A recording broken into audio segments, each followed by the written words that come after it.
coming up all over the next SML. Coming in the next. Up next in the SML podcast. I'll pretend I'm somebody else. Who are you going to be? Who am I going to be? Who do I want to be? You could be Grant. I'm not talented enough to be Grant. Grant's too talented. I could be Italian medium. Yeah, that could work. I'll be that. We'll just call you Pickles. I'll be Pickles. Actually, I'll be Pickles, as in Pickles the drummer from Metalocalypse. Can you talk like him, though?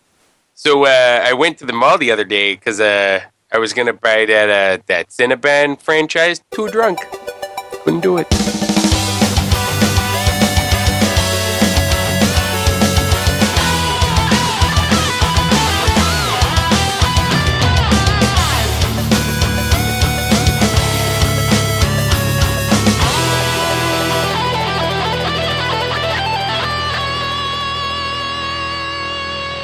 So, no questions. All right.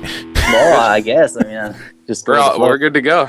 We're good to go. So, what's up, everyone? This is Joe. This is the SML Podcast, episode number 193. I am joined, as always, by Mr. Chris Huber. How you doing? Hello, I'm doing well. Good to hear. I'm glad you actually answered how you're doing this time instead of just saying hello and then nothing else. You're welcome. The new intro. It's a learning experience. It is. I'm still getting used to it. Yeah. We'll get there one day. Yeah. One day. I mean, what? It's the second week. It's only 3.5 years. We'll get there eventually. It's an ever evolving process. It really is. Speaking of evolving, I don't know how this correlates in any way, but I just got to throw that out there. We are joined by two guests this week, calling in all the way from Japan to talk about their game. Is it KYUB or KYUB or KYUB? KYUB? It's KYUB. KYUB. I kind of figured it was KYUB, but I just like saying KYUB. Just to accent the K. And the YUB. Really, YUB. you can tell what you want, it's okay. It's not very important. Just pick a name, anything. Anything's Yes. fine. So that game, would you guys like to introduce yourselves? Tell us who you are and what you do and why you were on this show. Okay, so my name is Martin. I'm living in Japan, but I'm French. I'm in Japan since 5 years, and I'm working on KYUB since nearly 2 years. And so KYUB is a puzzle game. And on this project, I'm a kind of director of KYUB. And this project is an indie puzzle game for Xbox One, and it will be released very soon, I hope. Very soon. So Chris, go ahead. Yeah, me. I'm Chris, the other Chris. So, yeah, how should we do that? I should say Christian. Probably. My real name is Christian, but nobody calls me that. So, but to make the difference, maybe I should say Christian. I did that. We could probably figure it out. It doesn't matter. All in contact. It doesn't matter at all. Hey, whatever. that dude with the holes in his ears. I could be that one. Yeah. Sounds good. Yeah, so I've been in Japan the same as Martin, for 5 years now. And I've been working in the video games industry for over 10 years. I've been doing lots of stuff, localization, production, and journalism a little bit. And now I actually joined the KYUB team on the PR side. So I'm contacting you guys to, Nice. hey, can I about join the your game. podcast? Nice. Yeah, and talk about the game, right? And do this. Which we'll talk about the game at least a little bit, and then we'll probably end up trailing off. I mean, we probably should mention the game a bit, right? Yes. To me, I'm gonna tell you right now, I am not smart enough for this game. Because I get to certain points, I finally got it to run. For whatever reason, I was having an issue to get it to run on my computer for a little bit, but once I got it running, I immediately switched over to a controller because I had a little bit more luck with that. And even still with the controller, I was dying a lot.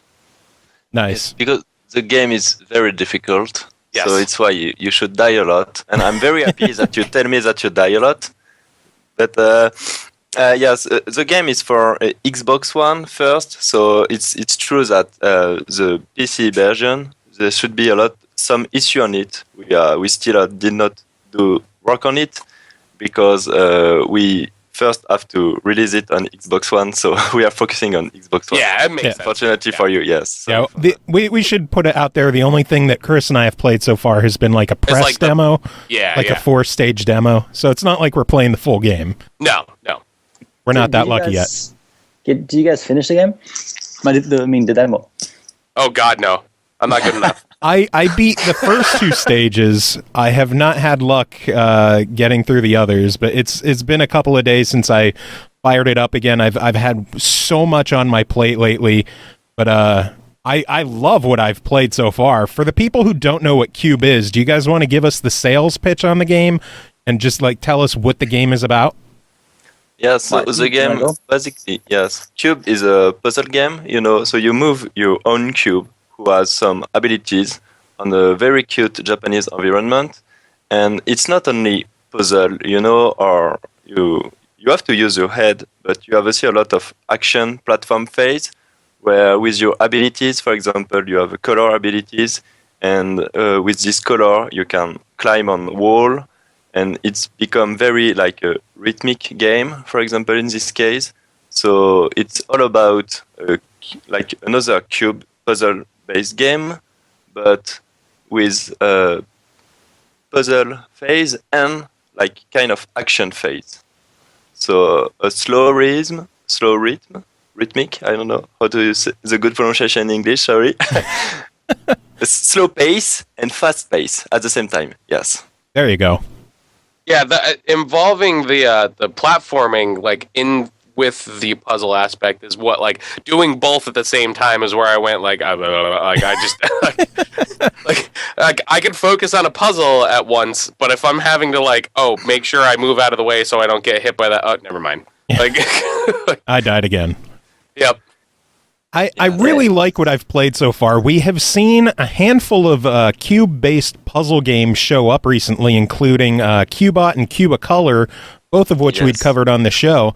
And I like that yours is actually setting itself apart because it's not just roll a cube around and solve a puzzle. You're actually, working your way through full-on stages like a platformer, but there's plenty of puzzle elements in there as well. Yes, you are totally true. You're selling the game better than me. That's the thing. It's like you said, you have to do many things at the same time. So at first, you will really slow it, just learn the basics and stuff, right? And then you got to even do the rhythm part, like Martin said, when you push X, A, B, and Y in the rhythm to actually climb the walls. Yeah. And then figure out the elements and stuff. So yeah, it's a lot of things at the same time. The dialogue, just in Dark Souls, right? So this is the Dark Souls of cube puzzle games. It's a Dark Cube. We were talking about Dark Cube. We should have called it Dark Cube. Cube Souls. Cube Soul. A Cube Soul sounds good. I think nowadays, I don't think that games in which you die a lot are necessarily a bad thing. I think it's perfectly fine nowadays. I think everybody's fine with it, honestly. As long as you die and you know why you die, it's a learning experience. Yeah. If it's just stupidly dying over and over and just and you don't progress, that doesn't make any sense, right? But the part is figure out everything on the map, know where it is exactly. It doesn't change, right? It's not randomly generated, so it's every time it's the same map. So you should, after a time, figure it out and memorize the whole thing. Right, and I tend to I like puzzle games that will do that because it will reward you for essentially just if you just keep doing it, eventually it's just muscle memory. You get to a certain point. So it's not necessarily a random kind of thing where it's just you feel like luck is against you. Yeah, it really is skill based more so. Yeah, I know. And I like the fact that there's time challenges on the stages as well, because I've replayed that first stage a handful of times. When you go through it the first time, you kind of get the hang of what's going on, and then you replay it to try and do it faster, and then do it again to go faster. I think I am still 0.8 of a second short of the goal time. Oh, Okay. Oh, that's got to be frustrating. Oh God, I was so pissed when I got to the end, and it's like you just missed it, and soul crushing. Yeah. Oh, yes. But it's stuff like that that will make you want to keep, even though like things don't necessarily change every single time. You still want to keep redoing it because you want to get better. yeah. I just would like to add about gold time that we had a big internal discussion about it, and I really wanted very hard gold time. So the gold time are very hard to obtain. And Have you the thought other about thing- doing like a goal time and a master time? Not yet, but maybe in the future. Because then you could split them up and like make 2 sets of achievements for people. Yes, but we will announce soon. It's not released yet, but we have other idea for the future as well. So you will get that kind of thing in the future, I think. Eventually. Yes. Yeah. And for example, another example is that you talk about the time, but you have as well another medal about the death. And if you die in the stage only once, you can't get the gold medals Yeah. about the death timer, the death counter, Yeah. So it's another part of the game. Like, if you want to, you can like try to get as fast as possible, even die a little and get your gold medal for the time. But if you want to get your gold death medal, you will have to play very carefully to don't die, because if you die only once, it's over. And it's the same for stage 1 to stage 80. So there's So- 80 stages in the game. Yes. Holy shit. Maybe yeah. if you scratch a bit, you will find more, but I don't know. Maybe. Wow. I'm not the programmer, so I don't know what programmer. Allegedly. I don't want to spoil anything. That's a lot of I didn't expect there to be that many stages, given how big the stages are in the game. Yeah, they're big, and there's a lot. Like even just the design of the levels, like what all the things that are inside of it. Like it's not they're not boring landscapes. Like there's a lot going on. Even though there's a lot that you have to do gameplay wise, there's a lot to pay attention to as well. Yeah. We try to, like other puzzle game, most of them, if you can look their design, it's just really like white cube, or metallic cube, or it's a really a simple design. And at the opposite, we wanted something more Japanese style, or so we decide to in plus to make like really a real game environment, and not just only cube, but something feel more than only like a lot of the majority of the puzzle game, and to offer this like visual experience to add it to the gameplay experience. Yeah, See, Martin, like I got a view that it kind of reminded me almost like I don't know why it made me think of this, but like a Super Monkey Ball. I don't know why, but like It's fine. like it's just it has a decent amount of like pop to it, like even just the visuals of it, and there's a lot of color, and it's very animated. Like I don't know, I dig it. Thank you. Yeah, it's a gorgeous game. Oh yeah. But Martin, right? I mean, this game is quite older than you were actually talking until now. Yes, because I didn't explain everything because it's quite a long story, and so I didn't tell it about it in the introduction. But this game first is a school concept. Me and my student team, made 5 years ago when I was still in France. So I was not or it's not me who wrote the concept, who find the concept of this game. But when I saw it in the class, I saw like, oh, this concept has potential.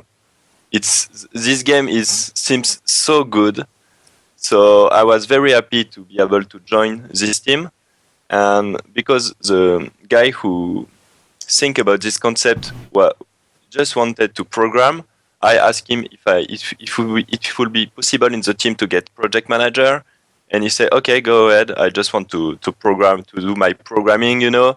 So go And not ahead worry with about, like, with the the other manager. stuff. Yes, Yeah. so do the management side. So go ahead, it's okay. And so we developed it first at school during 8 months, and so we won it's not very important, but we won the school prize, and then we won a second prize who bring us to the GDC Europe in the Cologne in 2011. Yes, so 5 years ago. And after it, so I went to Japan. I studied Japanese. I found a job in Japan, and around 2 years ago, Microsoft Japan called all the developer in Japan and asked us if do you want to do game on Xbox One? We are looking for indie people to make game. We are looking people to make game. So we have a program. Maybe some other people explain to you this program on a show called ID at Xbox. Yep. Yeah, we've had a lot of people on our show who've worked with Oh, yeah. ID at So Xbox. the same thing happened in Japan, and so only a few games make it in Japan because Microsoft, Xbox in particular in Japan. It's not a very good history between themselves. It's not. Yeah. There's not a lot of success of. Yeah. Be honest. Not a popular system out that way. Yes, I would imagine, yeah. Yes. Each week it's around 100 device selling only. Only Wow. 100. Yes, and even less recently. So That's so When you- low. So yes, so for example, maybe 2 months ago we bought an Xbox One in our studio to make some tests, and this week it was only 62 device sold in Japan. Wow. So Yeah. we should be able we were able to see we are here, We are I'm the- glad you guys are Yes. bringing it to Xbox because I know PlayStation is the more popular console out there right now, but we're Xbox Yes. guys. We love our Xboxes. Yep. Yes, and because to be honest, Xbox, like if without this program, I would not be able to show this concept again to my boss and to start it. So if at the time it would have been Sony who came to us, it would be a PS4 game. To be honest, I didn't decide to make an Xbox One game because I love Xbox One. It's because I had the opportunity with the help of Microsoft Japan and the support of them. But I'm very happy finally to develop it on Xbox One because right now the PlayStation Network it's becoming kind of the same thing like Steam, where every day or every week you have a shit of lot of new games who are getting out, and it's very, very hard to get noticed on this platform. Yeah, I've noticed a lot online that PlayStation owners are seeming to become more and more negative towards indie games in general. Yes, Like- because you have a lot of them, I think. Yeah, this is a whole story about, it's not story, but people are complaining about the PlayStation Network, the PlayStation Plus. And then, the free games are all indies and people are complaining. I wouldn't complain, but some people are actually. And I don't know why. I mean, it's Yeah, it just seems like Xbox has been more like the gamers on Xbox seem to be Yes. more receptive towards indies now because they don't get as many titles. So we enjoy what we get instead of bitching about what we're not getting. yeah. I mean, It's true. originally it started on Xbox 360, right? I mean, the whole indie game console movement started on Xbox first. I mean, then of course PlayStation 3 had a lot of games too, but that came later in the process. I mean, years later. That's crazy. And And things so The tide changes so frequently, but And people are forgetting a lot. Like forgetting a lot what it really was in the past. yeah. Like, PlayStation was the indie console for years. No. Do you remember only 3 years ago? It was not this. But yes, it's a communication problem. But so yes, the other big part to be on Xbox One, I think it's you have, like as you said, less title who are released each month. Even if right now the amount of game is increasing a lot, but it's still okay. So you can get noticed a lot more, not a lot more, but a bit more only easily. Yes, it can be easier to be noticed right now on Xbox One compared to PlayStation 4 or Steam, who is really the jungle. It's a jungle right now. It's Steam is, I bring that up a lot with a lot of the people that come up on the show, just because I feel like there's such an oversaturation on the PC market. Just because I honestly think that anybody that makes a game just assumes that I think the largest market is technically PC. Yeah. So they just push for it regardless of what they're doing. Yeah. Yeah, I was talking with Martin actually last time about Steam and like Greenlight and all that. And Martin was telling me a story about, I forgot the name of the project, but some guy wanted to demonstrate that you can actually hack through Greenlight by Oh, and God. it's like, okay, what the fuck? And in that case, everybody can this really. guy, like maybe 2 months ago, he succeeds to put his game on Steam without a guy in Valve just checking his game only once. Yeah. But he make a lot. He hacked the system with a Java request. He did it in a way very smart, not very hard, And he got his game on Steam. It was really like a shitty game, just shitty guest ever, and he just put it on Steam, and a lot of people complain, and he say, "Hey, look, I'm the guy who did it," and he make a very informative post on Gamma Sutra, but now it's correct, so you can't do it anymore, but like it can show you, I think right now, like Valve, I think don't care a lot anymore about the quality of the game on their on Steam, and No, just I don't want think to so. just want the same thing as Apple. Just take that percentage, of sale. Yeah, just let the people do what they want. Take your cut and ignore the complaints, I guess. But I guess it's. I mean, they've gotten so big that they don't have time. They cannot get enough people to actually, have somebody behind every single game to check that it's going well and blah, blah. They have to money to employ a lot of people to do it.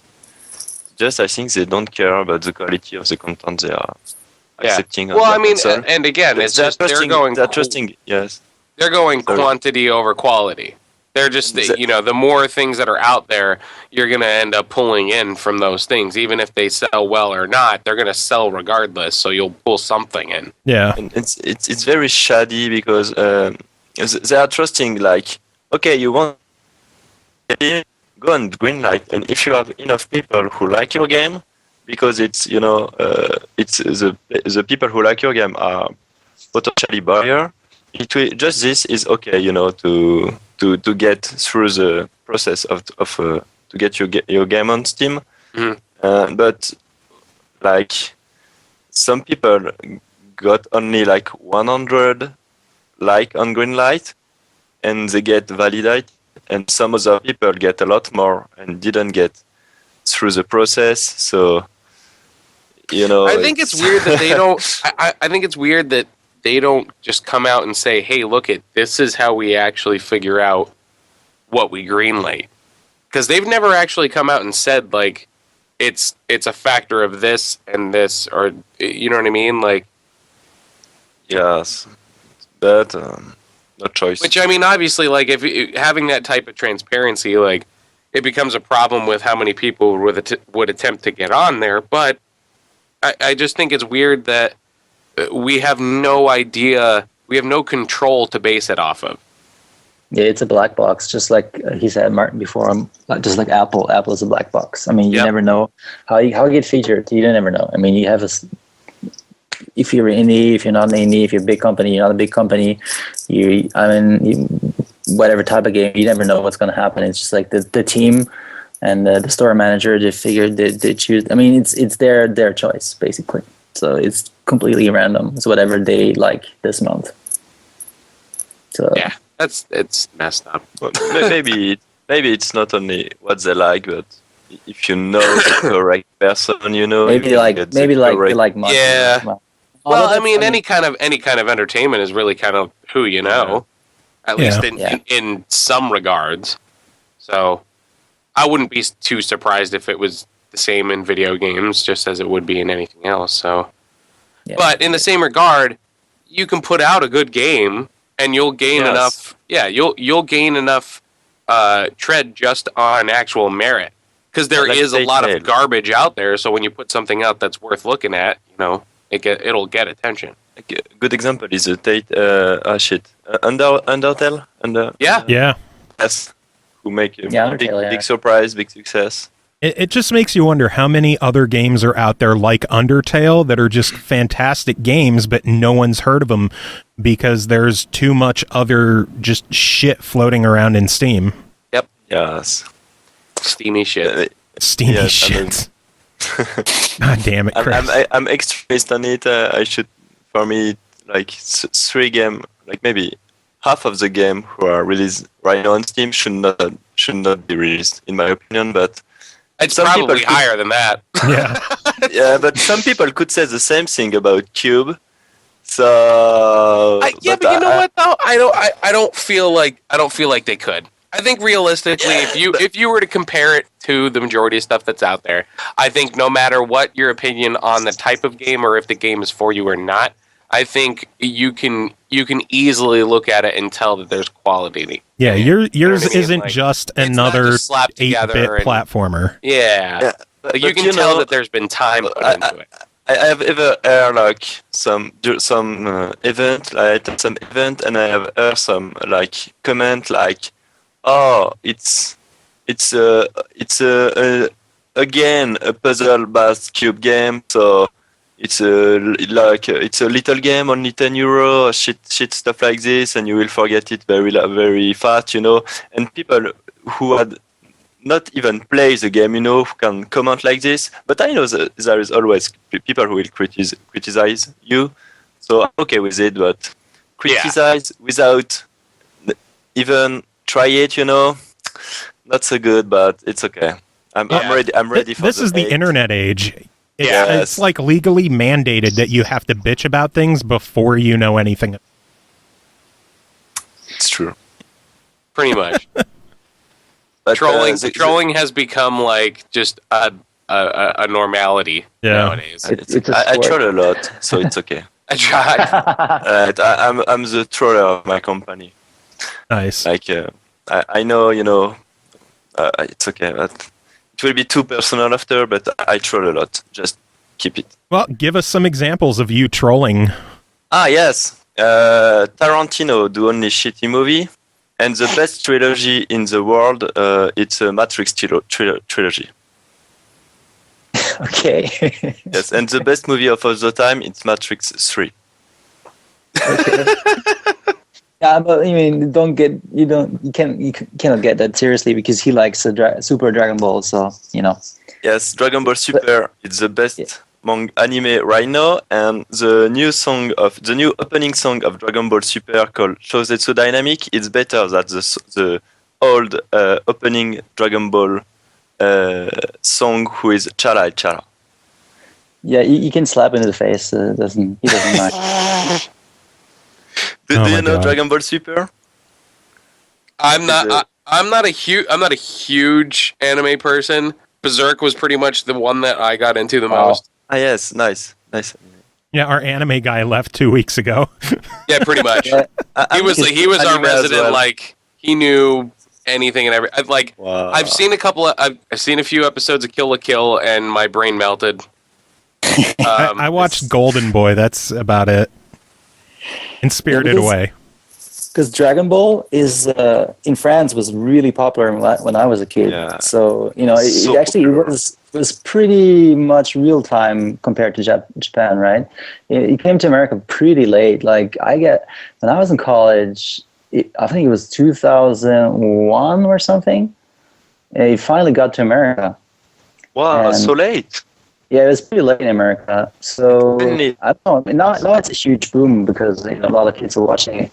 But back in the day, it's very different. So I mean, Japan and France are pretty close in that regards. I know my one friend in high school used to watch Dragon Ball, and that was like in the late 90s. But that was the Yes. first Dragon Ball, right? Not Dragon Ball Z. I have no idea. I don't know. I barely remember last week. Trying to remember the 90s just is not going to happen. Well, you might want to check back, but yeah. But Well, dude, you gotta remember the late '90s is almost 20 years ago. Oh my God, we're so old. Like, But in France, it was the early 90s where Dragon Ball got released in France. So Yeah, I need to. Or every kid Yeah. were watching it. Every kid.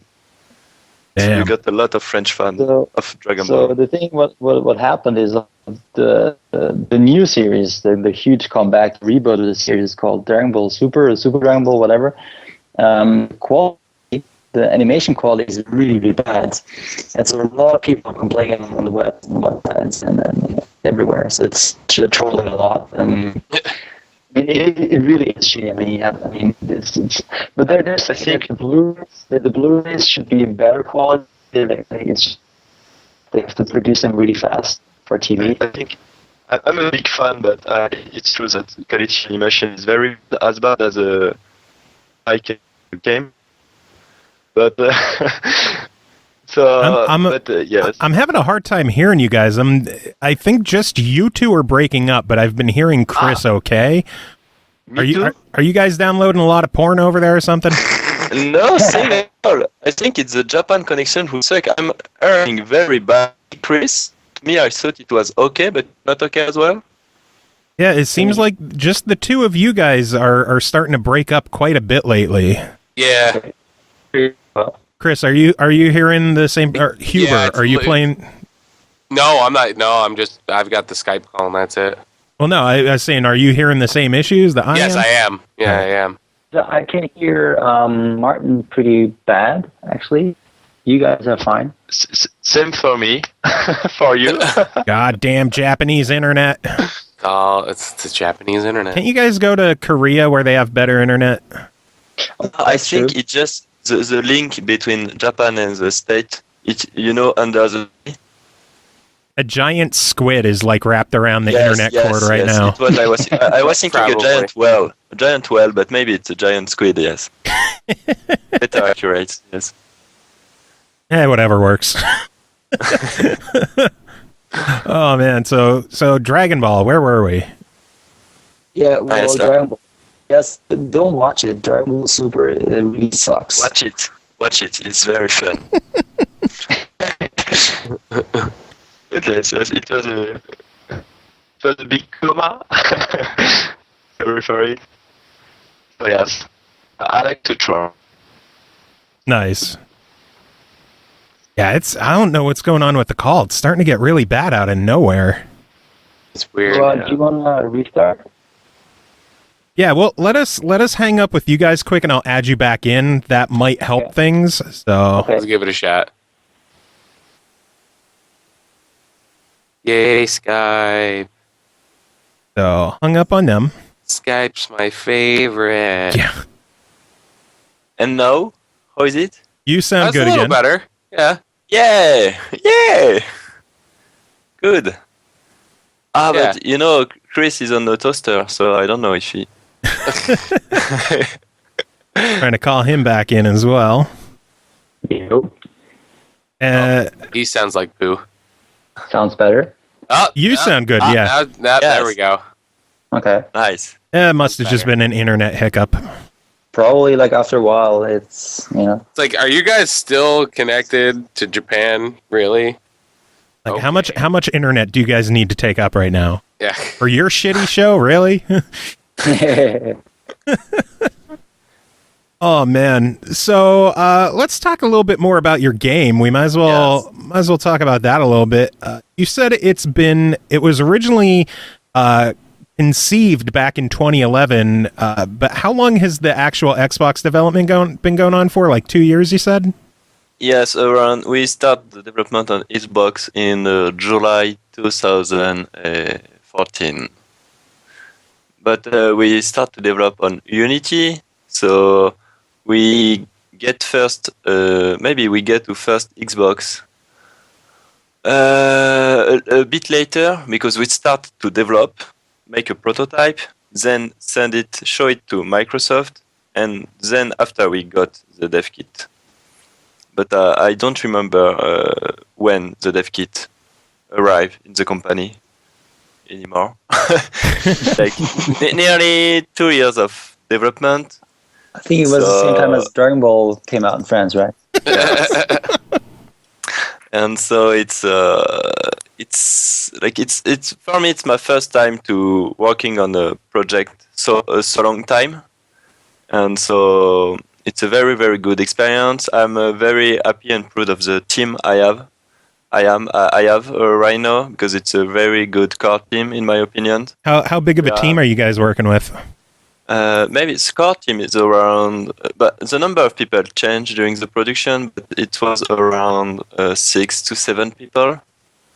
All right, that's not bad. Yes, so we get we get pass through a lot of things. A lot of things happen. Like every time it's the same thing in game development. It's not smooth as fuck as you want to do. But it's okay. It's good experiences. I'm working with people I like. And most of the team is French, Even if we are in Japan, working in a Japanese company. Seriously, Yes. how did so many French people get to Japan and meet up? I can explain for the people I know. Like the school I graduate in France is called Isard Digital, and this school had as a partner with a Japanese school since years. So a lot of people went to Japan after graduating from Isard Digital, and a lot of those people land in the same company as me because my company was hiring, and I told to my boss, "Hey, I have a French guy who can do the job you are looking for," And so I start to recruit all the people, my friend from the same school to the company, and we ended to work on the same project. Yeah, Martin didn't tell you, but he's the director of human resources, actually. See, now, and again, it goes back to kind of having to know somebody because, you got your buddies in, so that works. Yeah, but it's buddy with competencies. And, yeah, that's good. Yes. Yeah. It's not like, hey, it's some dumb shit that just goes, hey, man, no, I got you. Like, I'll set you up with this job, and you could just be really terrible at it, and it won't matter. Like, computer.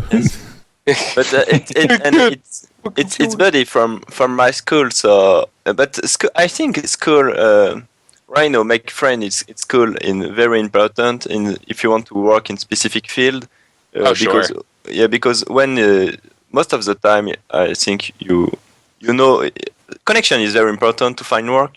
Yeah, and if you don't know anyone, it's very hard to enter into industry. For example, when I first was looking for a job in Japan, I've searched on internet like a shitty company, to be honest, who was doing like only erotic games. But it was okay. I don't care. Let's apply. I want a job in Japan. Let's apply. And finally, I found a job in the company I'm still in right now, who called Ninja Egg, and so the company is working quite well. It's becoming quite big, not because of KYUB, but I hope it will become bigger with KYUB, but with the mobile part. Yeah. And so right now, when I first came in the company, we were 15, and right now we are 250 people. wow. Damn. And it was only one office in Tokyo, and now there is maybe like 6 or 7 offices all around Japan. Oh, So wow. yes, it's increasing very quick because of the mobile part. Thanks to porn games, right? Yeah. Yes, some porn games I wear because Japan is like porn, you know. Cube 2 is going to be the erotic adventure. Yeah. Yes, I hope so. You know, you can get a lot of square form. You know, it will change about the round form. You know. So Ninja Egg is made up of 250 people. Wow. Yes, and they're like, all French. no, maybe we have quite a lot of French, but maybe right now between 8 and 10 French. Yeah, in But Cologne. at Most- one point, most more people than like 10 French. Damn. But some French stop work, but new French will come soon.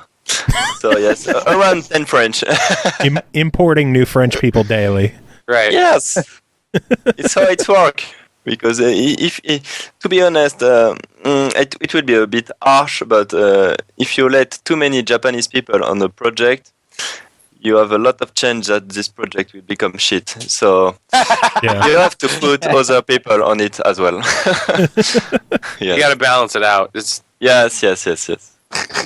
So you said you guys are aiming for a summer release. Do you guys is it like early summer, later summer?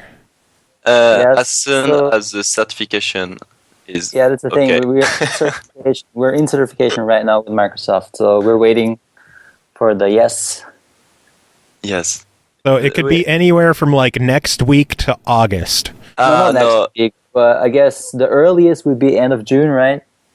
and maybe right now it's early July. Early Yeah. July. Yes, the soonest we can do. We can hope. Yes. Well, I'm eager to see it come out. Because the little bit I've played so far has been a blast. Thank you. a very unique game. I like it. Do you guys get stuck somewhere? Like, is there any parts where you were like you couldn't figure out what to do, or for a moment you had to think a lot, or you The only thing that I've had a big stumbling block over was in the second demo stage. I could not figure out how to get the second little hidden icon that was halfway down the ending section. You are speaking about collectible, right? The star. Yeah. When you talk icon. Yeah. Okay. Okay. What is the second stage of the demo? I don't remember. What was the name? Do you remember? Because Oh, God. I'm working on so many stages of the. It's a color stage. It was a lot of color in the stage.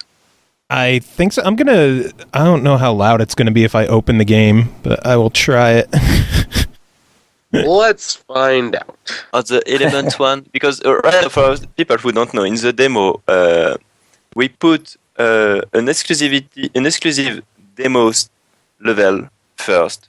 So it's a level who won't be in the game, but it's kind of a big tutorial level where all the tutorial in the game are mashed up in one stage, one level. Oh, interesting. And yes, so we decided to do it because before we had for each feature in the game, each ability of your cube, you have one specific tutorial, and you have a difficulty, progression about when this feature is coming, and starting this point, you have stage after it who is only about this feature, and then you start to mix everything to add more difficulties and more difficulties. Mm-hmm. And so we decide, because when you put your game on an event, or when you want to send demo to people like you, for example, or to journalists, we wanted people to have a good overview of Cube in only one level. So we decided to create this one. Oh, yeah, and just put But all of the tutorials. yes. That makes sense. Yes, but it won't be in the game. But the 3 other level who are included this demo is in this trial is focus on one specific feature. So there is one specific one stage specific on color, features, one stage specific on magnetic cube features, and the last one on the element features. So it's these three features are the main features of the game. Yes. The stage I'm talking about is Colorful Wall. Yes. And you didn't know how to get the last collectible, right? Yeah. And Yeah, part of me wishes I could like adjust the camera up and down so I could see, but It's before in the very early process of Cube, like I'm talking about 5 years ago, we were able to move the camera a bit up and down as well, but to a more overall, how can I say this? About the whole feeling, it was very weird. If it was not a good orthographic view, a perspective view, as we are doing right now, if we were able to change the y-axis, you will get a very strange feeling when you were moving your cube, because it would not be the same view at the same time. And for us, it was a lot easier to make the stage, because right now you have not only the stage, but you have environment in it, in the background. And if we have to think about how it's look when you are playing, and if you have too many different point of view, we will need a lot more time to make fine background environment. That makes sense. Yes, so it's why you don't have a free camera, for example. It's just I just can't tell how the hell to get down to that block. If you turn your camera, you can think that you can follow. You have behind the wall. You have another path of color. Yeah. So I'm looking at it now. I don't know if you guys want to fire up the Twitch stream. You could see where I am stuck. Do you have a link to your Twitch? I tweeted it out. It's twitch.tv/the SML podcast. It's gonna definitely kill his internet connection. Oh yeah. No. I will. And we just had someone join the chat. What's up, Uzumaki 987?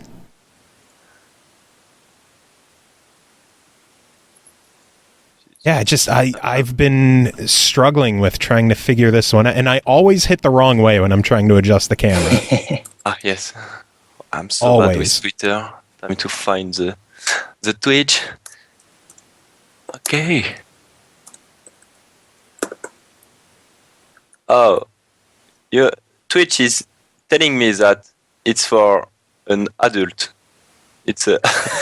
Oh yeah, because we curse on the show. So you just have you can keep it. So go to the B, and now you can move your. If you remember when you're on the B on the very last B. On the very last B, you can make with your D-pad a movement to like kind of jump,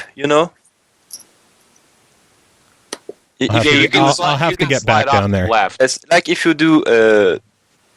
Yes, you wait too long. Sorry. It depends of the angle of view of your camera, but when you are on a color square, if you press a direction with the D-pad, you will move one square. There we go. Next, yes. So right now it's yes, you can. Okay, maybe yes. You get it. There you go. And I fell anyway. Well, at least I know how to get that one now. All right.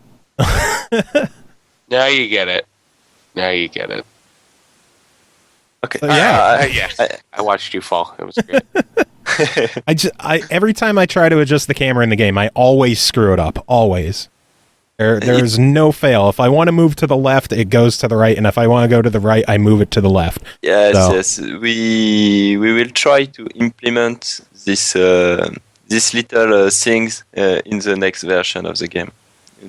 We will have a little patch, I think, soon after the release To correct the invert horizontal camera. For example, yes. Right now we are we don't have we can't add that kind of things in the game because we already lost too many time, and we just have to get the actual version without like the issue Microsoft want us to correct, and we try to don't add any content in it, to don't try to create other bug or that kind of thing, but we will implement it for sure in the near future. Oh, that makes sense. Yeah, and that's good to hear that you're going to support it and actually still do updates and yes, all that kind of stuff afterwards. Yes, we will. And we have, after Xbox One release, we will release it as well on Windows Store. Oh, on Windows 10 as well? Yes, Windows Store. Oh, Not cool. Steam, Windows Store, yes. So I think that's probably a better market. Not sure, because this game, it's really a game for gamer, and on Windows Store you don't have a lot of gamer in it. Even if you can kind of trick them and all the Mother family, for example, and say, oh look, a colorful puzzle game for my child. Even if child can play this game, in my opinion, it's difficult. So maybe a lot of children, but I think yes. The rules are so simple that everyone can play. After, it just depends of what skill level. Yes, and what you really like. Your own. Do your own. How I can say this in English. You don't give up. Yeah. Yes. Gambaru. Voilà, gambaru, as you can say in That's Japan. what you say in Japan, gambaru. Never give up. Never give up, never surrender. Yes, never surrender. To protect the world from devastation. Yes, Yeah, to unite all people within our nation. We'll see how it For goes example, with right now I'm looking for you for the magnetic cube movement, and magnetic cube is for me is the most interesting feature, because it's crazy when you start to play, to study how people are thinking about how to move with this magnetic cube, I can only imagine. And it's so funny, and so even myself, after months and months of playing, you say, but since many months I could do that way of moving to get a lot faster, and you get used a lot, and it's very crazy when you first play Cube with this feature. The second time, the third time, you begin to understand how it's working, how the best way to do that kind of things, the little trick you can learn to move quicker, and it feels great when you discover a new way to do things with this little cube, and a new way to how to move it to do the puzzle a lot quicker, and that kind of stuff. Yeah, we're really eager to see what the speedrunning community is going to do with the game. Oh God, I can't wait to see that. What I'm very waiting for is like what will be the best time on some stage, and how to do it. Because I made the old gold time, but I was taking my time and like adding a lot of not a lot, but I was adding some second every time to don't make like not kind of a speedrun gold time, but more gold time that, like as you told before, like a gold pro time, for example, or like a developer time. So yes, I did more like a gold time, but there is some stage like I really want to see what people can do with this game. I really want to do. Like I want to be like amazed by the time of some people and say, how they did, how? It'll be one of those. It'll be one of those things where instead of a speed run being like, oh, it's gonna be this level, it's gonna be the whole game from like start to finish. Yeah. And for a developer, I create this level. How is it possible to do that time? I want to have that feeling. It's why I really want to release as soon as possible and see what people can do with it. Oh, it's going to happen. Yeah. And we actually, one of the guys on our, one of the guys who listen to our show frequently and enters a bunch of our contests, his name is Jake. He entered and won a handful of games from us. One was Gear Gauntlet, which just came out on the Xbox One a while ago. And he got 1,000 achievement points on that in like a few days. Gun World 2, he did the same thing. I think this is going to be like the next challenge that he's just going to embrace and destroy, and you're going to be confused. And Uzumaki in the chat, he actually just commented that this is the kind of game that people could mod the crap out of. Are you guys considering doing any kind of user-generated stuff? Yeah, it's a big wish, but we can't say anything right now because yes, we want, but will it happen? We still don't know, but yes, we want.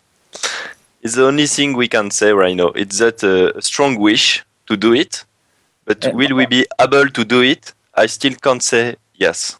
Martin, did you guys think, actually, it's kind of related to that and the speedruns and the community and stuff. Did you guys think about doing like ghosts, like developer ghosts or something? Right now, ghost things can be... Yes, we can think about it. We had a lot of ideas, so we first want to. we have to. After, to be honest, as well, it will depend of the setting. If it's selling very very bad, it will be difficult to add a lot of content to it. We still have some things we want to add to the game. Depend of the setting stuff. And that makes sense. You don't want to. You don't want to invest too much into it if it's not getting enough of a return. But we think it's the kind of game who can. It can be a hit since the beginning, but what we are saying, maybe it will become not a very big hit because it's kind of a niche game, but it can become a good sell in the long shot. Yeah. Yeah. So after 1 year, 1 year and a half, and add a lot of things during that life of time to make the community bigger, to make it grow, and not big hits since the start. But we can have a good surprise, It depends on a lot of things. So if you guys add a level editor, how long do you think it would take for someone to make a dick-shaped level? If right now with our internal there's already a dick level. Yes, sure. we have a editor level since 1 year and a half to make our own level. We are using an editor to do it, but it's not user friendly, and there is a lot of constraint. We are developers, so we know the constraint, but we can't release it right now to the public because it will be very people won't know how to respond correctly. Yeah. Yes. They'll break it in ways that you didn't even imagine. Yeah. So right now we have to do, if we want to release the editor for public, we have to do it again from scratch and to think about not how developer can make level, but how can user can make a level very in an easy way. Mm-hmm. And so it will get. I think maybe in 6 months we can do something, but maybe even in 6 months we won't be able to do it. So it's why I can only say we wish we want to do it, but it's up in the air for now. Yes, it's up in the air, but yes, I think it will be scheduled as well to start, but will we be able to do it? I still don't know. So it's why I can't say we will do it. We will. Yeah. You will have one. No, it's maybe we will think and try to make one, but will we? There is a possibility that we fail to do it. So there's always To be that honest. possibility of dick-shaped level showing up event. Yes, I hope to have the same kind of success like Mario Maker, you know, and yes, to see community. But yes, user generating content at this scale is very hard to develop.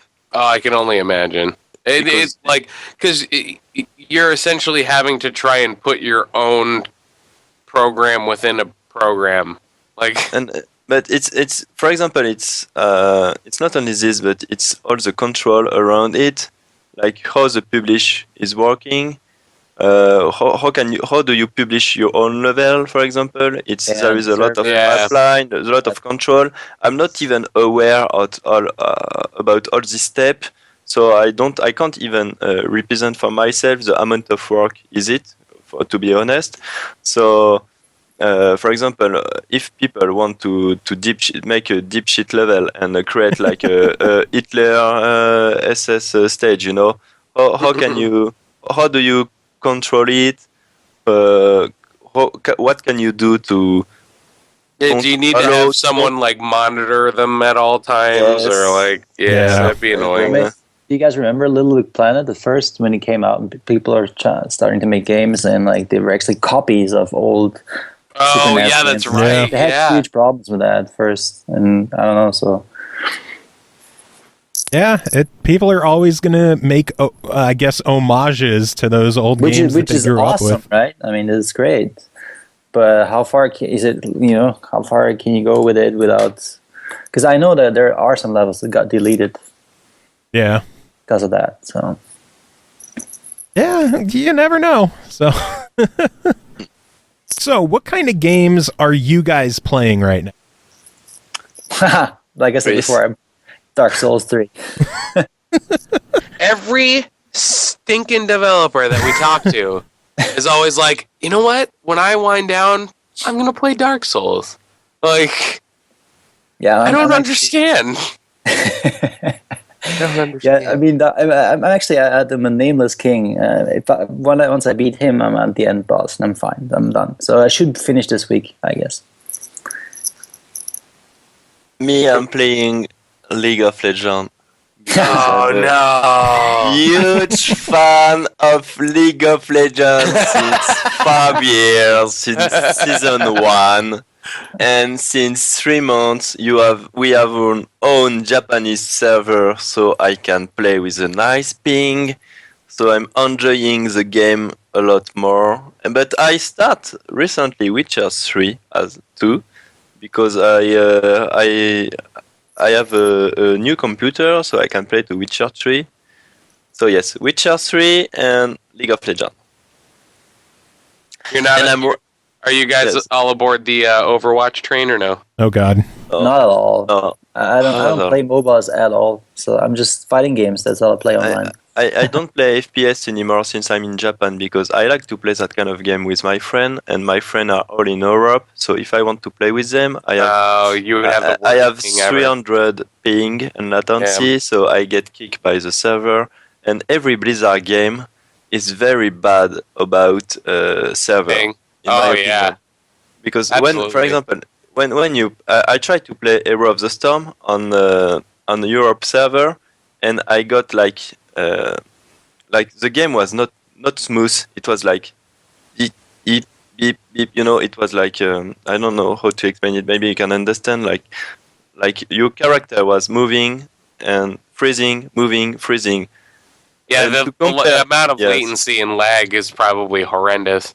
And it's the same for StarCraft 2, for example, and Diablo 3. Oh, and you can't have that in StarCraft either. Yes. But to compare to this to League of Legends, I was playing on a European server, and even if I had a bad ping, the game was a lot smoother. So the gameplay experience was still fun. So for Overwatch, I don't think I will get into it. I want to play it with my friend, and my friend are in France. So yeah, that's literally like pretty much all I've been touching since it came out. shocking. But it's I know. interesting about MOBA games in Japan. Like until now, Japanese people didn't play at all MOBAs because it's not there. I mean, it all happened in Korea, right? So, but Riot Games started like to push hard, and like they're getting there, I guess. I mean, the community is growing in Japan. They got their own servers now, and they got people in there. And I mean, of course, the level is not as high as in Korea or in Europe, but still, they're getting there. I honestly think that I think the reason why I like Overwatch so much though is because it's more of just a shooter. Like it feels more like a Team Fortress than it does like a League of Legends. Mm-hmm. So it's not like some certain team comps, like you can pay attention to that kind of stuff, but yeah, sometimes you really don't have to. Like it all depends on who you're playing against. Because key example, I played a couple matches before we got on the call for the podcast, and I had a full group of other people that I knew, and we all played as the same character. Oh God! And we did fine. Uzumaki is in the chat saying that Overwatch is a virus that needs to be contained. It's amazing. I mean, I grade it. It's great. There are advertising is really hardcore. I mean, everywhere you go on the internet, it's everywhere. You cannot Crazy. escape this game. Like No. It's nuts. That's crazy.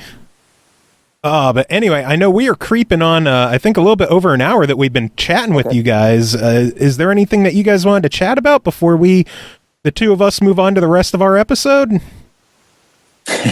Not especially, but I think it's fine. We covered get everything. all the point. Yes. Yes. Yeah, just be patient. Be patient, guys, and wait until the game comes out. It shouldn't be that long anymore. But well, I'm excited. Whenever the game is ready, hit us up. We would love to cover the game on our show. Sure. Maybe do a giveaway or something. Maybe get you guys back on if we're able to get a day and a half set aside again. Yeah. Yes. Just maybe I would like to add, as I talked before, 80 stage. And in my opinion, very, very good player, very, very talented player. I think if you don't check for the solace on internet, can finish the game around 12 hours. But the majority of the player will need at least 20 hours. Damn, that is huge for a puzzle and game. I'm not like talking about getting all the stars and getting all the gold time. Just getting through them. Yes, just getting through and finish a game. What kind of price tag did you guys have in mind for it?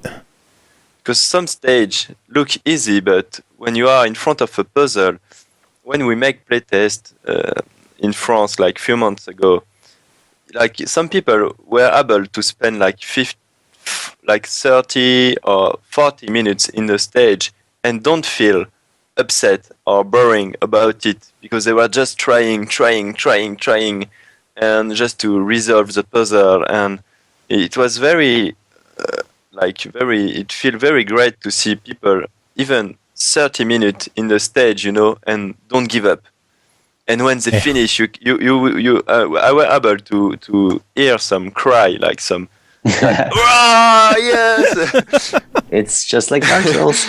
Yes, I did it. Like, woo.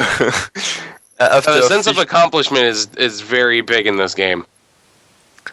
Oh yeah. Yes. Now, I can't wait. You guys are making it sound even better than I've expected so far, and the time I've spent with it so far has been great. So the fact that it is such a huge game has me so excited. What kind of price are you guys looking at for the game? Please. Yeah, well, there are a lot of people like bitching about The Witness was $40 and blah blah blah, and indie games shouldn't be that expensive. I mean, I don't. For me, there shouldn't be $40 for The Witness, which he worked 7 years on. I don't think it's a huge price. I mean, we're not going to be $40 for sure, but I mean, people are bitching about it. I don't understand. To be honest, I can tell you a price range. It will be between $15 and $20. Okay. That actually sounds really good for what you're talking about. For a Absolutely. 20-hour puzzle game, holy shit. Yeah, I was expecting to hear at least like 20, 25. That makes sense. Really? Yeah. So Well, when you said when you- we are thinking about 2025. Well, the reason why I say that is just because, like you said, there's 80 levels. Yeah, 80 plus more question mark like so and the amount of time that you said, like 20 hours just to get through them, like it's considerable amount of playtime. Like there's AAA titles that are $60 that you only get like what 5 hours. like yeah, You know? so but for a lot of people, for example, if we have maybe 2 minutes to speak about it, Oh, yeah. like for a lot of people, they are expecting for a puzzle game, indie puzzle game based off Cube, they are expecting a price range between $5 and $10 right now, people. And if it's more than $10, it's like, oh, it's an indie game, it's a puzzle game about Cube. It should cost only $10, you know. I think most of the people are right now because of a lot of things, maybe because of mobile games market and new like indies Steam market are thinking that way, and I think it's really not worth $10. So, but if we put $20, if people will still want to buy it, or will they say, "Oh, $20 is too much"? You know, it's very difficult because it's not only it's what you think it's worth it and what like, expectation. You know, it's like the I mean, base for us here, I mean, I think we have a good like understanding and appreciation of like what goes into games. So like, for me, like indie games on average, for me, I expect them to be around $15-$20. Like that's what I expect. Yeah, given the length and everything we've talked about, I was honestly expecting $19.99. Yeah. That's honestly what I expected. I think $15 would sell better, but I expect 20. I think the biggest challenge is going to be making sure that people know that this isn't just another game like Cubot or like Cubicolor, where it's just a quick puzzle game that you could use a guide and breeze through in an hour and get 1,000 achievement points. Yes. I think that'll be the biggest challenge, but if people can see what the game really is, they'll understand the value that's there. And what will be next, you know, because it's not it won't be only a release of the game. There will be a following about it. Yeah. I agree. And the only thing to come next would be the erotic puzzle game. Yeah, apparently. But maybe it's the bonus developer level that you play after the credits. Yeah, it's the porn patch. Yeah. Oh, come on. You know someone's going to make that if the game gets to Steam.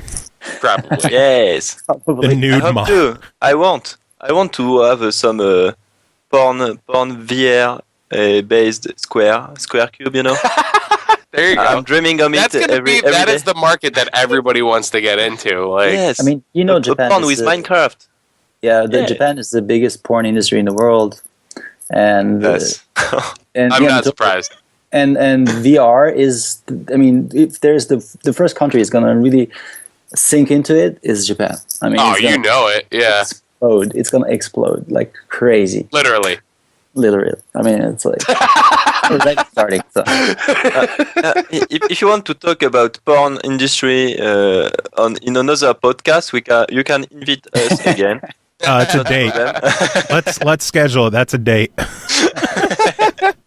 Just give me time to save up to buy a VR, upgrade my computer so I could actually use a VR, and then find all the best porn program. Okay. Uzumaki in chat. I just imagine someone making a level that is just 2 huge breasts. Yes. I'm sure.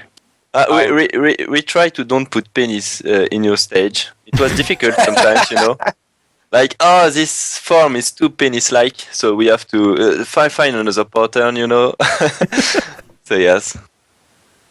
Oh, man. Well, Martin, Christian, it has been a pleasure chatting with you guys. We definitely got to get you guys back on again closer to the release of the game so we could talk more about it and share our opinions on the full release. But, yeah, it's been great chatting with you guys. Thank you, Joe, as well. Yes. So, do you have any final words for our listeners before you head off? Be patient. We'll get it done. We'll put it out very soon. My last word is embrace the cube religion because it's coming soon, and you will dig it, and you will stick with it. You will get mauled by it. And, the yes, true cube god is on the way. Yes, the cube god is on the way, and be ready because yes, the wagon is coming quick. Nice. Catch it. All right. Thanks again for joining us, guys. Have a good one. You too. Good. You too. Bye. Bye. Bye. Oh, that was fun. I want to go to. You want to go to Japan? I want to go to a foreign country. So, what do you want to work on first? We have some news to go over. We have a handful of games to review. We have a game to give away. Let's do the giveaway. Sounds good. All right, we have one copy of the game Schemidt for the Xbox One to give out. We got 2 emails in for this, so we might just end up flipping a coin if both the entries are good. Okay. The first one is from Billy P. Billy, I'll write it down. Just watched some gameplay, and it looks like it would be quite addictive. I could see myself coming back to this in between games or when I have nothing else to play, after my initial playthrough, of course. Background music sounds very nice and relaxing, too. Perfect for a game like this. Okay. And then our other entry is from Angel Santos, who says, I would love the game to skate and have fun in the beautiful world of Schemidt. Coin toss? Do you have a coin on you? Give me a second to reach in my pocket. I think so. Yep. Hold on. All right. So which one will be heads and which one will be tails? Heads is Billy, tails is Angel. Okay. Heads is Billy. Heads is Billy. So congrats to Billy P. You win our copy of Schemidt. I might as well do a quick review on that. It's funny. The game came out a while ago, and I sent them an email. It actually came out, let me see here. Developed and published by Extra Mile Studios. It released on March 18th for $9.99. I know I sent them an email back then. I just got a reply this week with a code, and it was like, sorry, you were in our spam folder. I was like, well, I already bought the game, and I 1,000 achievement pointed it, so can I just give this extra code away? And they're like, yeah, man, go for it. So, again, the game developed, published by Extra Mile Studios, released March 18th for $9.99. It is basically kind of like an auto runner style game, Okay. but it is a snowboarding game. Oh, So- sweet. You basically move left to right.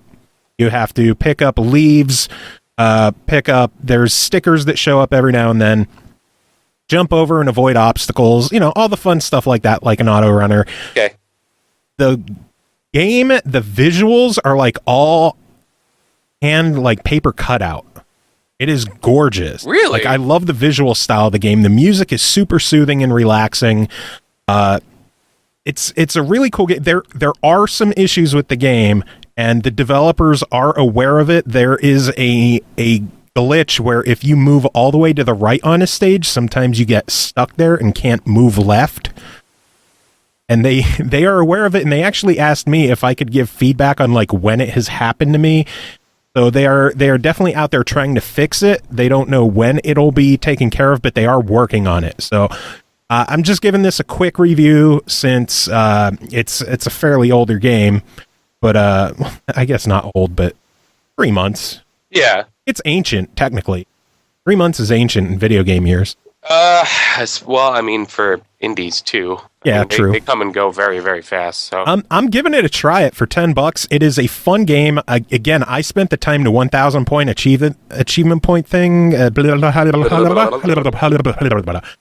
exactly what you meant. Yeah, I got my 1,000 achievement points. It's a fun game. The glitches might bug you, but they are working on it. I think the biggest problem is the one where you're stuck on the right. But if you just like hang out to the left, it's manageable. It's a fun game. It is a gorgeous game. They have the downhill mode. They have a checkpoint mode. They have a free skate mode. It's fun. It's cute. It's not going to replace SSX, but it's fun. I like it. Cool. Dig it. I didn't have a chance to take a look at it, so.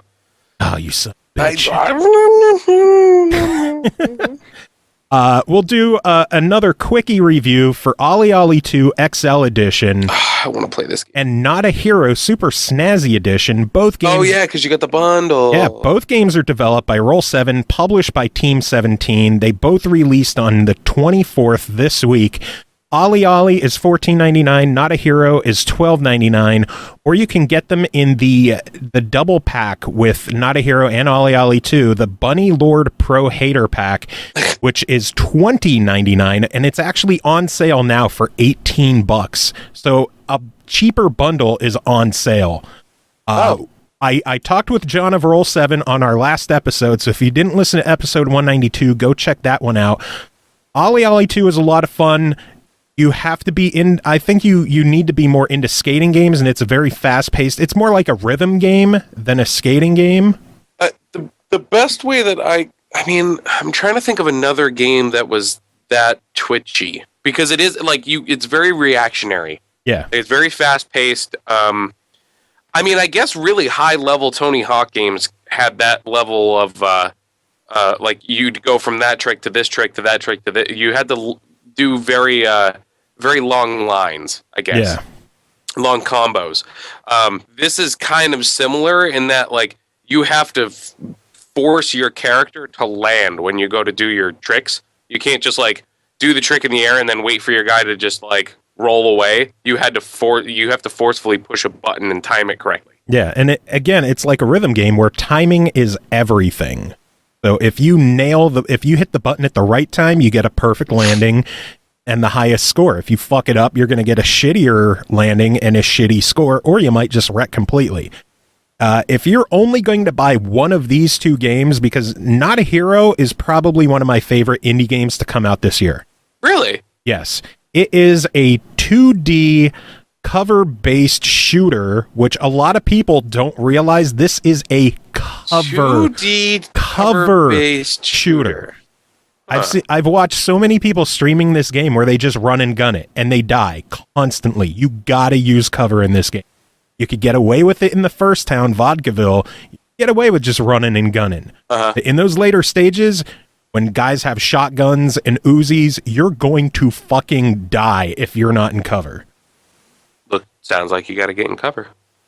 Yeah, if you are only able to afford one of these, I would say go with Not a Hero. But if you got the $18 to grab the double pack, it is an absolute 1,000% buy it. I love Ollie Ollie. I have the first one. I'm looking forward to the second one because there's that free skate mode thing. Yeah. Yep. Where it's just like a really long ass level, almost like a survival kind of thing. And it auto lands for you. You will always land. It's sweet. Yeah. It's cool. I want to play that game. I love Roll7. The fact that John has come on the show twice has no bearing on Team that. 17. The games are just amazing. Yeah, I'm thrilled that Team 17 picked it up because Devolver never released it on Xbox. So Team 17 came in, picked it up, ran with it, and $21 or $18 if you grab it now on sale. And if you don't have the first Ollie Ollie, that is also on sale this week for $2. $2? Oh my god. If you don't buy... Listen, if you need a new game and you are broke as fuck, if you can't buy this game for $2, then you should not be buying video games for yourself ever, and you should probably sell your system and buy groceries. Yeah. So you played a game for the show this week. I did. It's called Goliath. I'll do the quick info. Yeah, you do that thing. Goliath, developed by Whalebox Studio, published by Octopus Tree. It released May 12th on Steam for $19.99. So Goliath is the best way that I can kind of describe it. My first impressions were kind of like Don't Starve.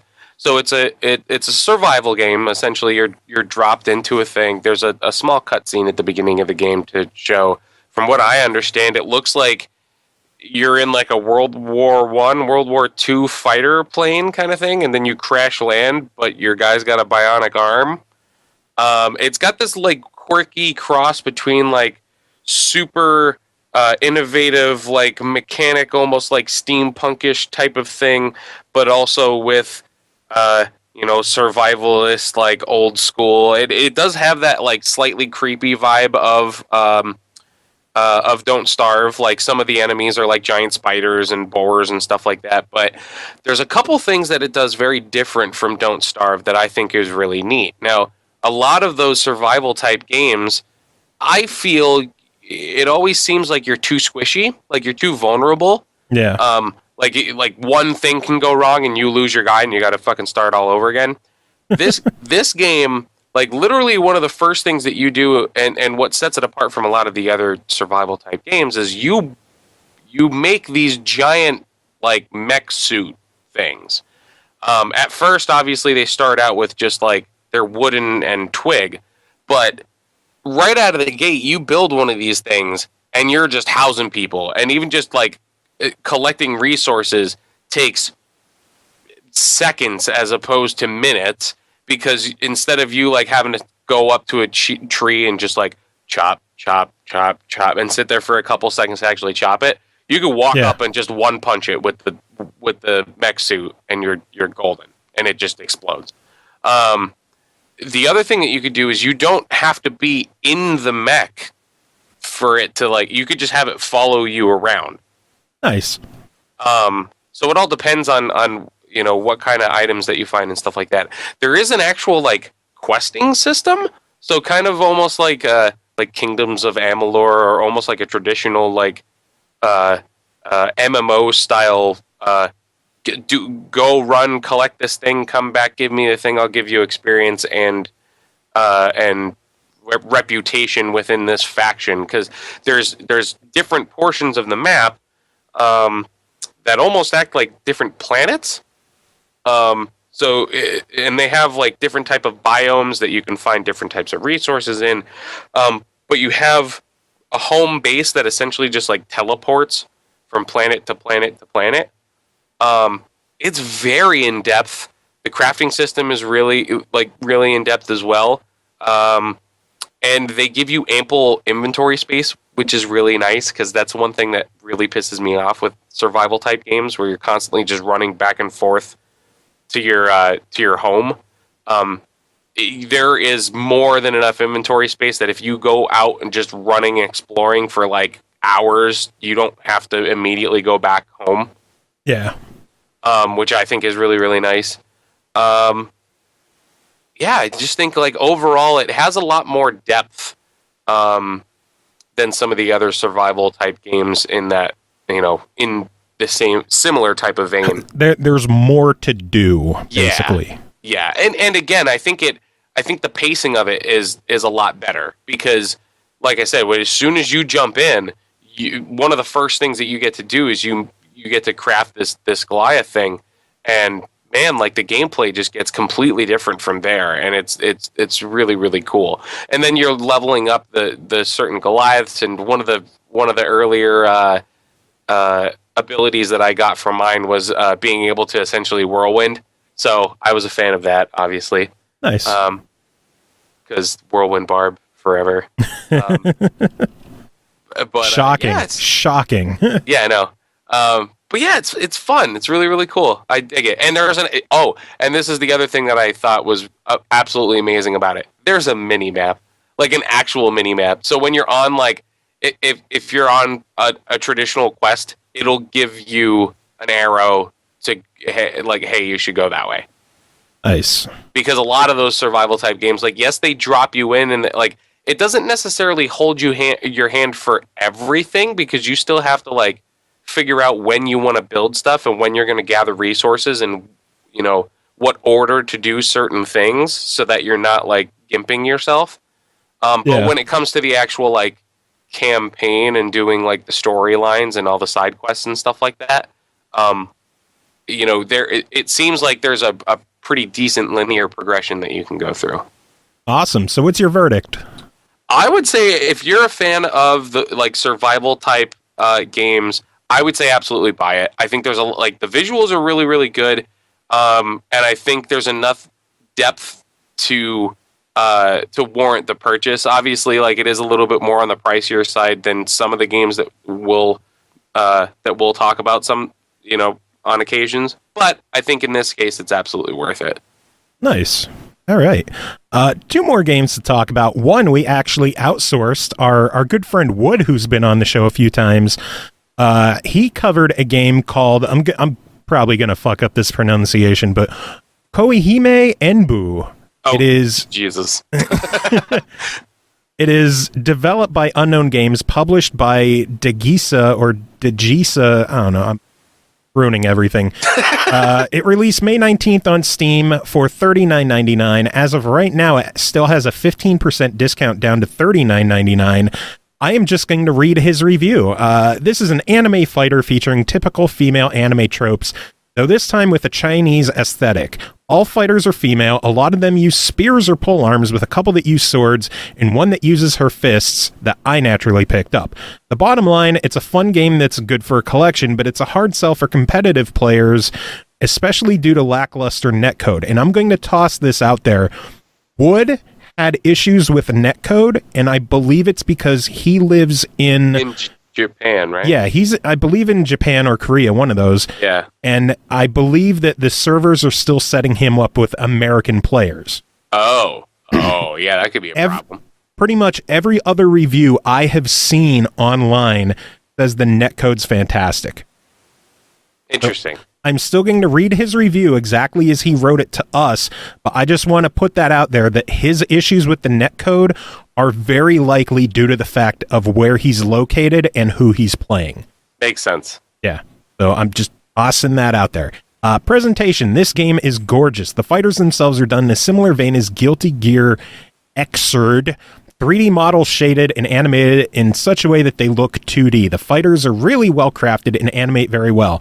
The weapon hits feel heavy, and the cherry blossom petals exploding from critical hits are a nice touch. Backgrounds are incredible, and the music is good. It's apparent that this was created to compete for space in Japanese arcades, as it is an arcade game over in Japan. But that goes to the character design, too, which are all anime waifu stuff. Your mileage will vary if you're into that sort of look. Gameplay, as far as anime-style fighters go, this isn't as batty insane as BlazBlue or Fighting Climax. This is a footsie-based fighter where you have to have really good fundamentals. You don't have to worry about giant combos. The controls are easy to understand. The commands are typical Fireball Dragon Punch motions, and you could get away with simple Magic Series buttons. In this case, A, B, C buttons combo in series. I don't know if that means anything. It's essentially like it's a light, medium, heavy. Okay.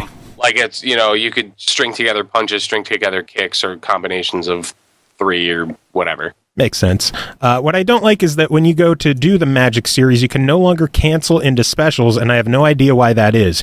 You get a tactics meter that you use for EX specials, partner summons, supers, and a cinematic super that only works in Hogeki combos.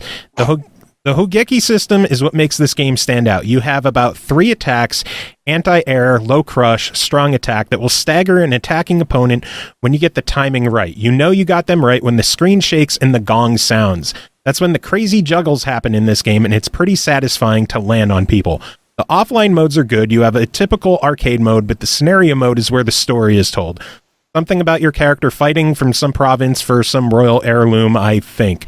All I know is I got a random cutscene at the end of some waifu feeding my character some hot peppers as an award for beating her scenario. Again, I want to point out that his online issues are most likely due to his location and are not representative of the majority of the other reviews I've seen, because he says the online is awful.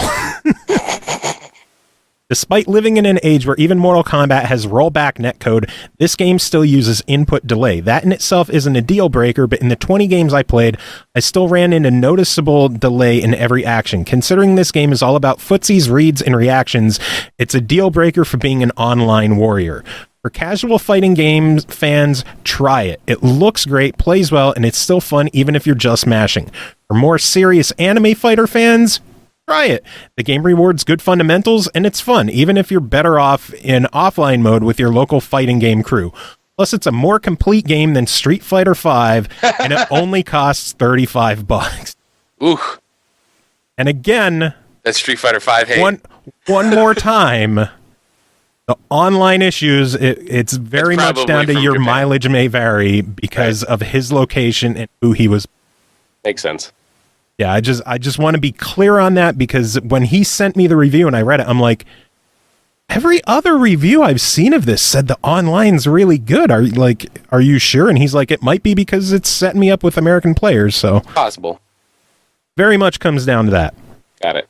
Oh, Uzumaki in chat says Goliath is on his Steam wish list and it looks amazing. So, hey, maybe you just made a sale, Chris. It's awesome. It's so good. It is really, really good. I was looking It was at the way other more window, in-depth so I didn't than notice thought it that. would be. Didn't notice that comment until now. Yeah, it was way more in depth than I thought it would be. All right, final game to review is called Life Goes On, Done to Death, developed and published by Infinite Monkeys. God, such great game studio names out there. Right. Released May 17th on the PS4 for $12.99.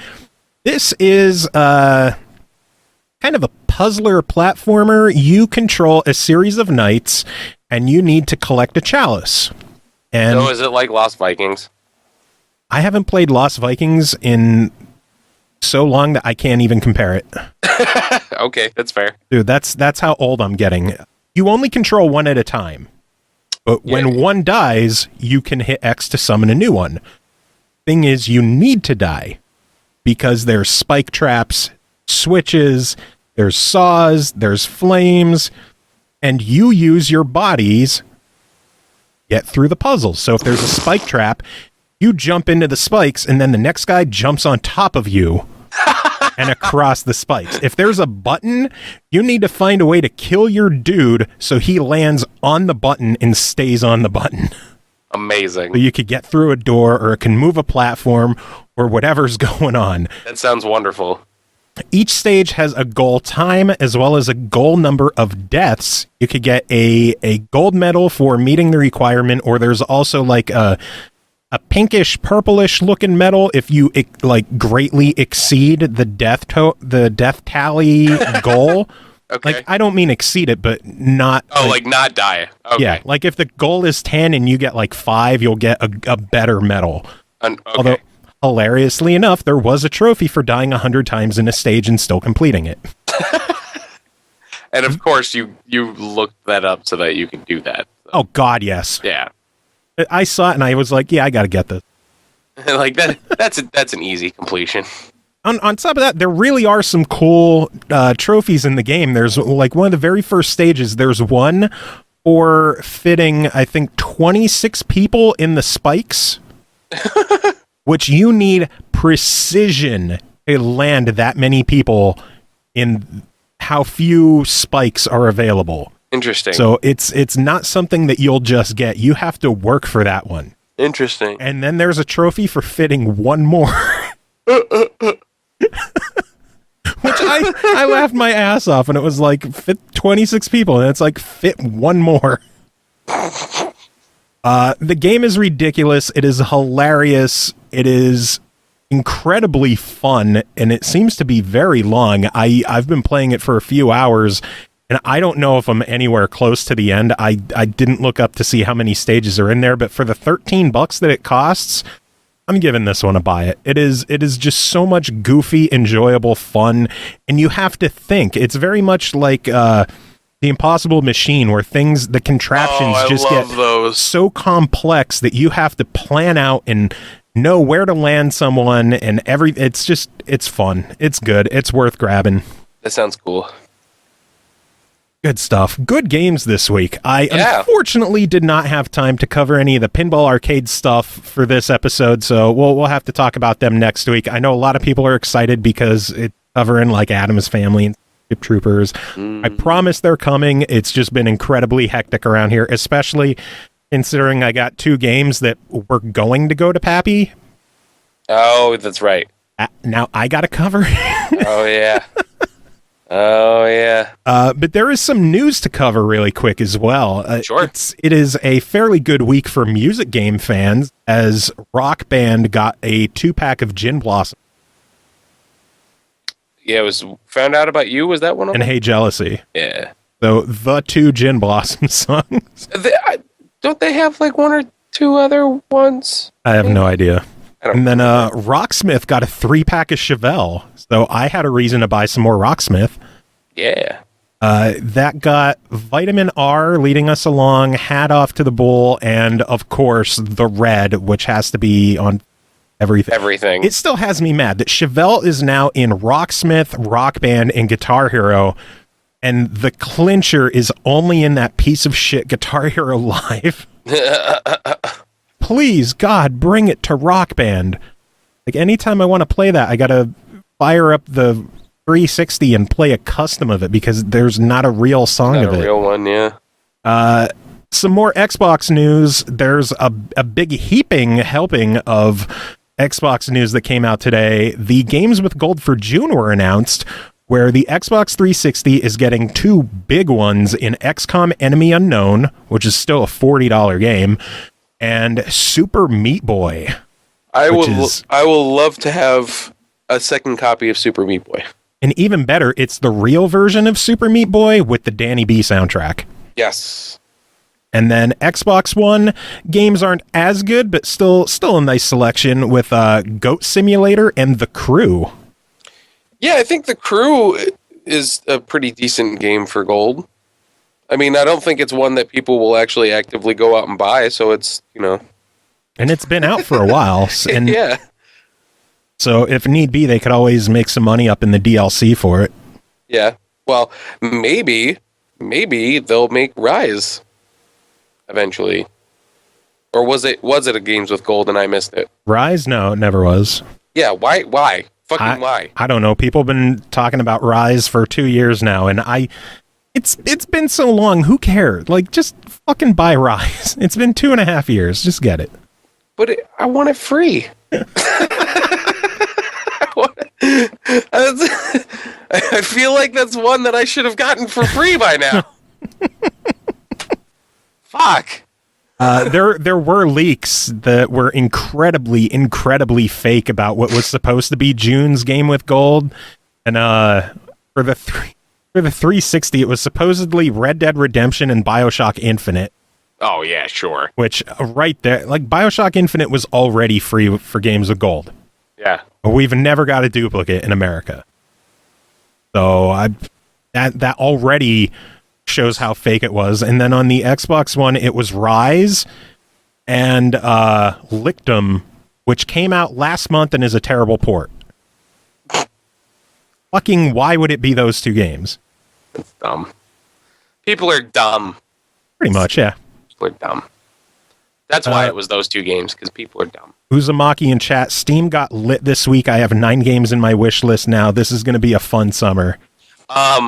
This is not going to be a fun summer for me because hernia and shows but Overwatch. We're gonna call you Hernia Huber. Hubria. Hubia. I don't know. Hubria. Something like that. Unia. I don't know. Some other news for Xbox is that, of course, since XCOM Enemy Unknown was announced as a game with gold, people may have noticed that it's not available as a backward compatible title. Well, that changed today, along with Domino Master for some fucked up reason. They pick like the weirdest fucking random. Oh my god! It's possible that was Microsoft published. I have no idea. I don't own it, which is shocking. I know, but in addition to that, Magic 2012, which is pretty cool to see. What the fuck? Like why? Like I don't know. Whatever. Exic 2, which is nice to see join the original. I'm cool with that. Unbound Saga, which is a fun beat 'em up, and to celebrate the life of Alan Young, who passed away last week, DuckTales Remastered. You can relive him performing as Scrooge McDuck for quite possibly the final time in DuckTales Remastered. Now available to play on Xbox. Wait. one final bit of news, and this is a big one. I'm ready. My body's ready. Xbox One players Oh, you told me about this. can now play against Steam players in Rocket League. Oh, yeah. Today. Oh, yeah. Today. Which means I'll be able to play Rocket League on my preferred console, and we can still play together. I don't know how it's going to work with teaming up. There's got to be a way to do it. There's got to be a way to figure it out. But yeah, Xbox One and Steam crossplay is now officially a thing. Go figure. Sony's still flaking on the whole 3-party thing. Yeah, what the fuck? So no PlayStation crossplay yet. Xbox is ready for it. Rocket League is ready for it. Just waiting on Sony to get their shit together and allow it. Yep. So who knows? But that's all the news I got. I don't know if you got anything going on. Not that I'm familiar with. Other than the fact that Overwatch came out and that's all I'm playing. It's just going to say, what are you playing? Oh, listen, I turned into a Blizzard fanboy. You turn into I turned into a Blizzard fanboy because I realized that every single game that I now play is a Blizzard game. I play Overwatch, I play Hearthstone, I play Diablo, and I started trying World of Warcraft. So literally all of the games that I play right now are Blizzard games. Nice. Well, since everybody has been harassing me nonstop, like, hey, you getting Overwatch? Are you getting Overwatch? Are you getting Overwatch? I got Overwatch, so shut the fuck up. I got it. Picked it up today. I'm actually thinking about buying a second copy just so I can play with you. Traded some games into Best Buy, picked it up. I got, I think, their second to last metal art plate that they had up there. Oh, that thing's sweet. Yeah, it's like a license plate sized metal, just art plate. It looks cool. Yeah, it's sweet. I'm jealous. Haven't installed it yet because we went to Best Buy and then we stopped for ice cream and then came home and immediately started the show. Yep. Pretty much. Rez just joined the chat and we're you're late to the wrapping party up because we're done. Rez is finally done with Magstock planning meeting. Great timing. Great fucking timing. Rez, he's going to have to send us another email to let us know what he thinks of Far Harbor. Because that just came out last week. Or Fallout 4. I'm just going to continually play Overwatch and hold my nutsack, apparently. Yeah, pretty much. You and your hernia. Rez, fuck me. and hopefully, I'm hoping that the internet and everything will be sorted out because technically by next week I'll have moved. Hopefully. Yeah. We'll see. We'll see. Hopefully you'll still do the show and you won't pappy me or Tim me. Oh no, I'm still no. Although I will say there's going to be 1 week that we're going to have to move it from a Tuesday because I looked into my schedule and apparently I'm playing on a fucking Tuesday. Interesting. So yeah, so we never play on a Tuesday ever. Dude, I was playing on a Tuesday. I looked into it and I was just like, "Are you fucking kidding me?" Well, I'll tell you. Last week and this week, the whole Tuesday thing just kind of happened. I'd probably prefer doing them closer to Wednesdays, but we'll see.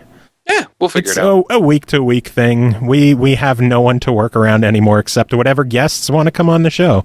Sure. So. Which, I mean, and even still, if you want to do the interviews and still do the weekly thing together, we'll still do that and do the news and reviews and yeah. I did a Saturday show by myself. Yep. And I threw 2 reviews at the end there, and people said it wasn't that bad. So, Rez said in chat, Far Harbor is so good. Easily best vault ever. So, Rez, shoot us another email, or maybe we could get you on the show sometime. I got nothing else to talk about, really. No, I'm just going to play more Overwatch. We're creeping up to 2 hours again. That's a normality. No matter how we try. Someone was like, I think if you were to edit down to like 30 minutes, a lot more people. Are you fucking kidding me? 30 minutes? I feel like an hour is the perfect amount of time.